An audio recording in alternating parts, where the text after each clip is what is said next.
ಕನ್ನಡ ಕೇಳುಗರೆ, Kannada voice YouTube ಚಾನಲ್ಗೆ ಸ್ವಾಗತ. ಫ್ರೆಂಡ್ಸ್, ಬೆಂಗಳೂರಿನ ಜನಸಂಖ್ಯೆ ಏರಿಕೆ ಹಾಗೂ ನಗರದ ಭವಿಷ್ಯವನ್ನು ಗಮನದಲ್ಲಿಟ್ಕೊಂಡು ರಾಜಧಾನಿಯಲ್ಲಿ ಮತ್ತೊಂದು ಅಂತಾರಾಷ್ಟ್ರೀಯ ವಿಮಾನ ನಿಲ್ದಾಣವನ್ನು ನಿರ್ಮಿಸೋಕೆ ರಾಜ್ಯ ಸರ್ಕಾರ ಮುಂದಾಗ್ತಿರೋದು ಎಲ್ರಿಗೂ ಗೊತ್ತಿದೆ. ಈಗಾಗಲೇ ವಿಮಾನ ನಿಲ್ದಾಣಕ್ಕೆ ಜಾಗವನ್ನು ಕೂಡ ಗುರುತಿಸಲಾಗಿದೆ. ನೆಲಮಂಗಲ ಹಾಗೂ ಕುಣಿಗಲ್ ಬಳಿ ಏರ್ಪೋರ್ಟ್ ನಿರ್ಮಾಣ ಮಾಡುವ ಮಾತುಕತೆಗಳು ಜೋರಾಗಿವೆ. ಆದರೆ ವಿಮಾನ ನಿಲ್ದಾಣ ನಿರ್ಮಾಣದ ಆರಂಭಕ್ಕೆ ವಿಘ್ನ ಉಂಟಾಗಿದೆ. ಶುರುವಿನಲ್ಲೇ ಏರ್ಪೋರ್ಟ್ ಕೆಲಸಗಳಿಗೆ ಅಡಚಣೆ ಬರ್ತಿವೆ. ಹಾಗಿದ್ರೆ ಏರ್ಪೋರ್ಟ್ ನಿರ್ಮಾಣಕ್ಕೆ ಬಂದಿರೋ ಈ ಅಡಚಣೆಗಳೇನು? ಇದನ್ನು ಸರ್ಕಾರ ಹೇಗೆ ನಿಭಾಯಿಸುತ್ತೆ ಅನ್ನೋ ಜೊತೆಗೆ ಬೆಂಗಳೂರಿನ 2ನೇ ಅಂತಾರಾಷ್ಟ್ರೀಯ ವಿಮಾನ ನಿಲ್ದಾಣಕ್ಕೆ ಸಂಬಂಧಪಟ್ಟ ಕೆಲ ಅಪ್ಡೇಟ್ಗಳನ್ನು ನೋಡೋಣ ಬನ್ನಿ. ಅದಕ್ಕೂ ಮುನ್ನ ನೀವಿನ್ನು ನಮ್ಮ ಚಾನಲ್ಗೆ ಸಬ್ಸ್ಕ್ರೈಬ್ ಆಗಿಲ್ಲ ಅಂದರೆ ದಯವಿಟ್ಟು ಈಗಲೇ ಸಬ್ಸ್ಕ್ರೈಬ್ ಆಗಿ, ಹಾಗೆ ಪಕ್ಕದಲ್ಲೇ ಇರೋ ಬೆಲ್ ಐಕಾನ್ ಮೇಲೆ ಕ್ಲಿಕ್ ಮಾಡಿ.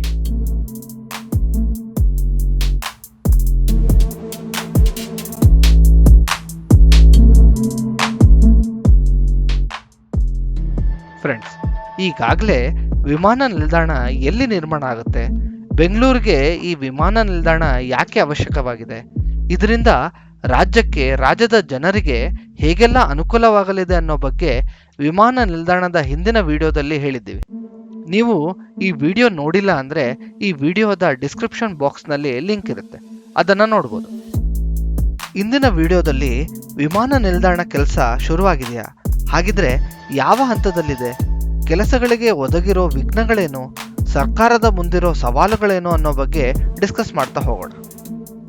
ಫ್ರೆಂಡ್ಸ್, ಸರ್ಕಾರ ಬೆಂಗಳೂರಿನ 4 ದಿಕ್ಕುಗಳಲ್ಲಿ ಸರ್ವೆ ಮಾಡಿ ತಜ್ಞರ ಸಲಹೆಯ ಮೇರೆಗೆ ನೆಲಮಂಗಲ ಕುಣಿಗಲ್ ಬಳಿ ವಿಮಾನ ನಿಲ್ದಾಣ ನಿರ್ಮಿಸೋಕೆ ಮುಂದಾಗಿದೆ ಅಂತ ಮಾಹಿತಿಗಳು ಲಭ್ಯವಾಗಿತ್ತು. ಇದೀಗ ವಿಮಾನ ನಿಲ್ದಾಣ ನಿರ್ಮಾಣಕ್ಕೆ ಪ್ರಸ್ತಾವನೆ ಕೂಡ ಸಲ್ಲಿಕೆ ಆಗಿದೆ ಅಂತ ಹೇಳಲಾಗಿದೆ. ಇದೇ ಜಾಗದಲ್ಲಿ ಅಂದರೆ ನೆಲಮಂಗಲ ಕುಣಿಗಲ್ ನಡುವಿನ ಎಂಟಗನಹಳ್ಳಿಯಿಂದ ತಿಪ್ಪಗೊಂಡನಹಳ್ಳಿ ಜಲಾಶಯದ ನಡುವಿನ ಪ್ರದೇಶದಲ್ಲಿ ವಿಮಾನ ನಿಲ್ದಾಣ ನಿರ್ಮಾಣಕ್ಕೆ ಪ್ರಸ್ತಾವನೆ ಸಲ್ಲಿಕೆಯಾಗಿದೆ. ಇದರ ಬೆನ್ನಲ್ಲೇ ಸರ್ಕಾರದ ವಿವಿಧ ಹಂತದ ಅಧಿಕಾರಿಗಳು ಭೇಟಿ ನೀಡಿ ಪರಿಶೀಲನೆ ಕೂಡ ಮಾಡಿದ್ದಾರೆ ಅಂತ ಹೇಳಲಾಗಿದೆ. ಅಷ್ಟೇ ಅಲ್ಲ, ಸ್ಥಳದ ಕೆಲ ಕಡೆಗಳಲ್ಲಿ SCP ಅಂದರೆ ಲ್ಯಾಂಡ್ ಅಕ್ವಿಷನ್ಸ್ಗೆ ಸಂಬಂಧಪಟ್ಟಂತೆ ಸಿಂಬಲ್ಗಳನ್ನು ಕೂಡ ಗಡಿಯಲ್ಲಿ ಗುರುತು ಮಾಡಲಾಗಿದೆ. ಜೊತೆಗೆ ಡಿಜಿಟಲ್ ಸರ್ವೆ, ಹೆಲಿಕಾಪ್ಟರ್ ಮೂಲಕ ಸರ್ವೆಗಳನ್ನು ಮಾಡಲಾಗ್ತಿದೆ. ಇದೀಗ ಈ ಸರ್ವೆ ಕೆಲಸ ಇಲ್ಲಿನ ರೈತರು ಹಾಗೂ ಜನರನ್ನ ಆಕ್ರೋಶಗೊಳಿಸಿದೆ ಅಂತ ವರದಿಗಳು ಬಂದಿವೆ. ಹಾಗಿದ್ರೆ ಈ ಭಾಗದ ರೈತರು ಇಷ್ಟೊಂದು ಸಿಟ್ಟಾಗ್ತಿರೋದು ಯಾಕೆ ಅಂತ ನೋಡೋದಾದ್ರೆ,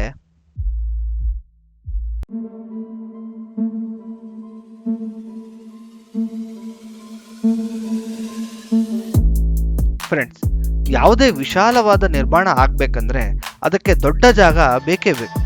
ಇಷ್ಟೊಂದು ಜಾಗ ಸರ್ಕಾರದ ಬಳಿ ಇರಲ್ಲ. ಅದಕ್ಕಾಗಿ ಅದು ಜನರ ಜಾಗವನ್ನು ದುಡ್ಡು ಕೊಟ್ಟು ಖರೀದಿ ಮಾಡಲೇಬೇಕು. ಈ ಟೈಮಲ್ಲಿ ಕೆಲವರು ಸುಮ್ಮನೆ ಸರ್ಕಾರ ಕೊಟ್ಟ ಹಣವನ್ನು ತೆಗೆದುಕೊಂಡು ತಮ್ಮ ಜಮೀನನ್ನು ಅಥವಾ ಜಾಗವನ್ನು ಸರ್ಕಾರಕ್ಕೆ ಕೊಡ್ತಾರೆ. ಇನ್ನು ಕೆಲವರು ತಕರಾರು ತೆಗಿತಾರೆ. ಸ್ವಲ್ಪ ಜನ ಹೆಚ್ಚಿನ ಹಣ ಸಿಗಲಿ ಅಂತ ತಕರಾರು ತೆಗೆದ್ರೆ, ಇನ್ನು ಕೆಲವರು ನಿಜವಾಗ್ಲೂ ತಮ್ಮ ಜಾಗ ಕೊಡೋಕ್ಕಾಗದೆ ಸಿಟ್ಟಾಗಿರ್ತಾರೆ. ಈಗ ಕೂಡ ಆಗ್ತಿರೋದು ಇದೆ. ನೆಲಮಂಗಲ ಕುಣಿಗಲ್ ನಡುವೆ ನಿರ್ಮಾಣಕ್ಕೆ ಪ್ರಸ್ತಾವನೆ ಆಗಿರೋ ಪ್ರದೇಶದಲ್ಲಿರೋ ಸೋಲ್ದೇವನಹಳ್ಳಿ ಸಮೀಪದ 6,000 ಹೆಕ್ಟೇರ್ ಪ್ರದೇಶದಲ್ಲಿ ಅನೇಕ ಹಳ್ಳಿಗಳಿವೆ.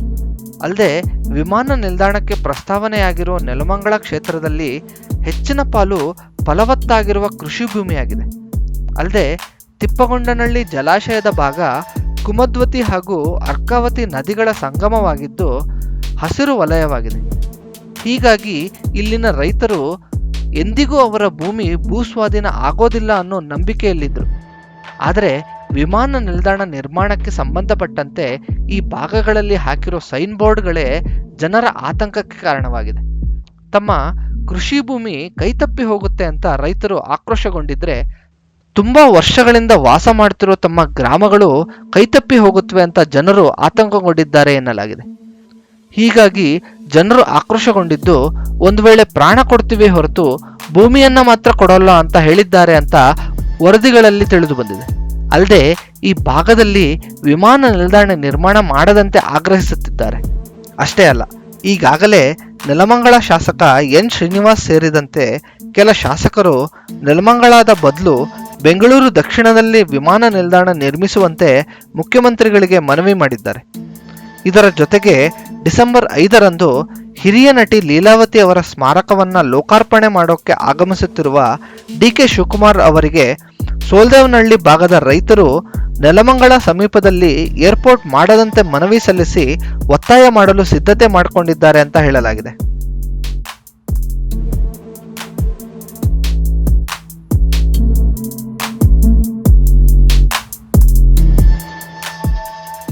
ಫ್ರೆಂಡ್ಸ್, ಈವರೆಗೂ ಎಲ್ಲಿ 2ನೇ ಅಂತಾರಾಷ್ಟ್ರೀಯ ವಿಮಾನ ನಿಲ್ದಾಣ ಸ್ಥಾಪನೆ ಆಗುತ್ತೆ ಅನ್ನೋ ಬಗ್ಗೆ ಸರ್ಕಾರ ಅಧಿಕೃತವಾಗಿ ತಿಳಿಸಿಲ್ಲ. ಆದರೆ ಲಭ್ಯ ಮಾಹಿತಿಗಳ ಪ್ರಕಾರ ನೆಲಮಂಗಲ ಕುಣಿಗಲ್ ಆಲ್ಮೋಸ್ಟ್ ಫೈನಲ್ ಆಗಿದೆ ಅಂತ ಹೇಳಲಾಗಿದೆ. ಅದಕ್ಕೆ ಪೂರಕ ಅನ್ನೋ ತರ ಈ ಭಾಗದಲ್ಲಿ ಅಧಿಕಾರಿಗಳ ಓಡಾಟ, ಸರ್ವೆಗಳು, ಸೈನ್ ಬೋರ್ಡ್ಗಳು ಈ ಭಾಗವೇ ಅಂತಿಮಗೊಂಡಂತಿದೆ ಅನ್ನೋದನ್ನ ತೋರಿಸ್ತಿದೆ.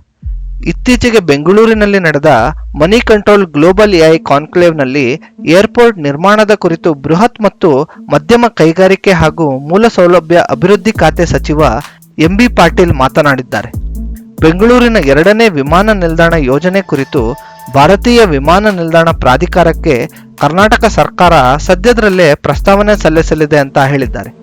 ಆದರೆ ಯಾವ ಜಾಗ ಅನ್ನೋ ವಿಷಯ ಹೇಳಿಲ್ಲ. ಸದ್ಯದರಲ್ಲೇ ಅದು ಕೂಡ ಅಧಿಕೃತವಾಗಿ ಹೊರಬೀಳಲಿದೆ. ಫ್ರೆಂಡ್ಸ್, ಯಾವುದೇ ಜಾಗ ಫೈನಲ್ ಆದರೂ ಅಲ್ಲಿ ಭೂಸ್ವಾಧೀನ, ರೈತರ ಆಕ್ರೋಶ, ಜನರ ಸಿಟ್ಟನ್ನ ಸರ್ಕಾರ ಎದುರಿಸಲೇಬೇಕು. ಯಾವ ಸ್ಥಳವಾದರೂ ಅಲ್ಲಿ ರೈತರ ಜಮೀನಿಗೆ, ಜನರ ಜಾಗಗಳಿಗೆ ಕತ್ತರಿ ಬೀಳೋದಂತೂ ನಿಜ. ಅಲ್ಲದೆ ಯಾವುದೇ ಅಭಿವೃದ್ಧಿ ಕೆಲಸ ಆಗಬೇಕು ಅಂದರೆ ಭೂಸ್ವಾಧೀನ ಅನಿವಾರ್ಯವಾಗಿರುತ್ತದೆ. ಜನರು ಭೂಮಿಯನ್ನ ಕೊಡಲ್ಲ ಅಂತ ಹಠ ಮಾಡಿದ್ರೆ ಯಾವ ನಿರ್ಮಾಣ ಕೆಲಸಗಳೂ ಆಗಲ್ಲ. ಹೀಗಾಗಿ ಇಂತಹ ಸಂದರ್ಭದಲ್ಲಿ ಸರ್ಕಾರ ಹಾಗೂ ಸಾರ್ವಜನಿಕರು ಇಬ್ಬರು ಸಹಕಾರ ಅನಿವಾರ್ಯವಾಗಿರುತ್ತದೆ. ರೈತರು ಹಾಗೂ ಜನರ ಜಾಗವನ್ನ ತೆಗೆದುಕೊಳ್ಳುವ ಸರ್ಕಾರ ಅದಕ್ಕೆ ತಕ್ಕಂತೆ ಅವರಿಗೆ ಪರಿಹಾರ ನೀಡಬೇಕು. ಹಾಗೆ ಜನರು ಸ್ವಲ್ಪ ಸಹಕರಿಸಬೇಕು. ಫ್ರೆಂಡ್ಸ್, ಇದು ಇಂದಿನ ವಿಷಯ. ಇಂತಹ ಹೆಚ್ಚಿನ ಮಾಹಿತಿಗಳಿಗಾಗಿ ಕನ್ನಡ ವಾಯ್ಸ್ ಚಾನೆಲ್ನ ಫಾಲೋ ಮಾಡಿ. ಧನ್ಯವಾದ.